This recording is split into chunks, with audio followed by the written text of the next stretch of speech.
Welcome back to the Gods of Regret. In this podcast, we will discuss the many ways to motivate without a pay raise. Over the last 30 years, Mr. Shaw has been a successful entrepreneur, consultant, stock trader, photography lover, like a collector, cigar smoker, and much more. Now let's get started on Gods of Regret. Gods of Regret. Welcome back. So today's topic is, what are some of the ways to motivate employees without giving them pay raises? So by nature, we human beings are lazy, and coming to work is painful, and getting paid is the pleasure. But the more people work in your organization, day after day, repetitive, what happens to us is we get stagnant. We don't feel like we're improving. Day in and day out, we do the same thing. So how do you motivate these people without constantly giving them raises? Because when you do give somebody a raise, they might be happy and work good for a week, but then again, they go back to their same situation, stagnant, boring, painful to come to work. So I'll share a story of myself when I was young, and I was working at McDonald's.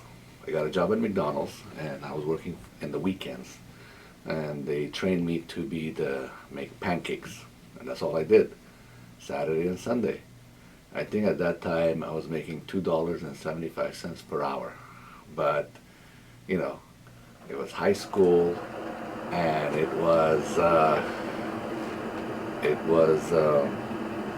good pocket money for me when I got paid, and I liked it. And I remember after working at McDonald's for 3 months, I became Employee of the Month, and they took my picture and they hanged it right there when you entered McDonald's, when you went to get inside to work, and my picture was there for a whole month. I was so proud. I was so excited. I really took my pancake job more seriously. I was motivated. They didn't give me a pay raise. All they did was make me Employee of the Month. And as a kid, that meant a lot to me. Now, they could have given me a 10 cents raise or a 20 cents raise, and that would have been great. But, 20, 30 years later, I wouldn't have remembered how much the raise was. But I do remember that I was Employee of the Month at McDonald's. In the grand scheme of things, that doesn't mean anything. And the universe is so big, but I was an employee of this McDonald's in Ladera Heights. It doesn't mean anything, but to me, it meant a lot. So how do you go about, motivating your employees? I mean, you could do Employee of the Month, and people will look forward to it. You could hang their photo in the lunchroom for everyone to see, January, February, and what that does is it kind of triggers other people to become Employee of the Month, and they'll try to come on time, do better for the company, have a better outlook, and that may work. Another thing you could do is, some companies have done this and it works great, is to make their birthday a national holiday. So if their birthday is on a weekday, they could have it off with pay. And you may not think that that matters, but it really, for an individual that's working, they look forward to that because they want to be with their friends or they want to celebrate. And who really wants to celebrate their birthday at work? Nobody. Sometimes you have these little cakes and balloons. Nobody wants that. They want to be home or be out and enjoy themselves on their birthday. So do that. That works. Another thing you could do is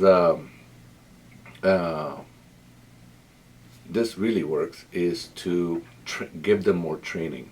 You could say that whatever company you are and find out what the trainings are for, if it's machinery, if it's computers, if it's making desks, if it's EV cars or electrical scooters. Find out what the certification for an individual is out there and enroll them into that class so they could get certified or get a certification. And you pay for it as a company. It's a tax write-off for a business, but it's also rewarding for an employee. And they feel good that, oh, this company trains me. And you could always keep saying every year you're going to get trained on this and this. You can't stop employees from leaving, but what you can do is make it enjoyable for them to work. One of the reasons why employees leave to another company is not pay, is because they don't feel like they're being appreciated or being looked after. And by doing little things here and there, people will stay with you longer than you expect. I'm sure a lot of you business owners out there notice how people come work for a month and leave, work for a week and leave, work for 6 months and leave. They're leaving not because they don't like to work, they're leaving because they don't feel appreciated. And you as a business owner or as a boss, you need to also understand why they're leaving. What are you doing as a leader? You're not motivating them correctly. I personally don't like weekly meetings, but you could always hold monthly meetings and do what the network marketing people do. If you ever been to a network marketing, the first thing they do in the beginning of the meeting is bring up all the top sales out there and show the checks that they received for the following month of how much stuff they sold. And everyone's there clapping. Oh my God, someone received 1,000, someone received 2,000, someone received 10,000, and you were trying to be recruited, and now you're so motivated, like, oh, I want to see myself up there getting a check. And you may want to do that in your organization where your monthly meetings, you're not giving checks away, but you are pointing out the fact that this person or that person did a great job in solving an issue, doing this or doing that. And what that does is it has a ripple effect. The person that didn't do that will try to emulate the person that did, and they get kind of motivated in that. So these are a few little things, tricks to do in your organization, and hopefully that helps. Thanks for watching. Catch me next time on... That's it for today on Gods of Regret. If you felt this sting of missed opportunities or the thrill of insight, subscribe and stay with us. We're just getting started. Remember, blink and you'll miss the future. In the vast tapestry of ancient Central Asian mythology, tales abound of gods and goddesses whose actions, or lack thereof, have shaped the course of history. One such story recounts the tale of a powerful deity named Tingri, the sky god, who, despite his omniscience, failed to prevent a great calamity from befalling his beloved creation, the earth. Tingri, in his infinite wisdom, had foreseen a terrible drought that would parch the land and bring suffering to his people. However, believing that his people would learn and grow from adversity, he chose not to intervene. The drought came, and the land withered, crops failed, and famine spread. Tingri watched with a heavy heart as his people suffered, their cries of anguish echoing through the heavens. When the drought finally subsided, Tingri descended to the earth, seeking to console his people and offer them aid.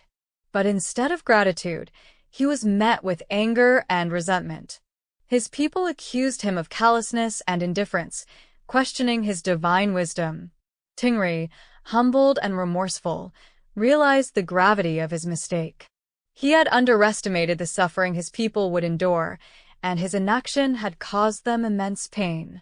From that day forward, Tingri vowed to be more attentive to the needs of his people, to intervene when necessary, and to never again allow pride or a misguided sense of duty to prevent him from protecting his creation. The story of Tingri's regret serves as a cautionary tale, reminding us that even the most powerful among us can make mistakes and that compassion and empathy are essential qualities for any leader, divine or mortal.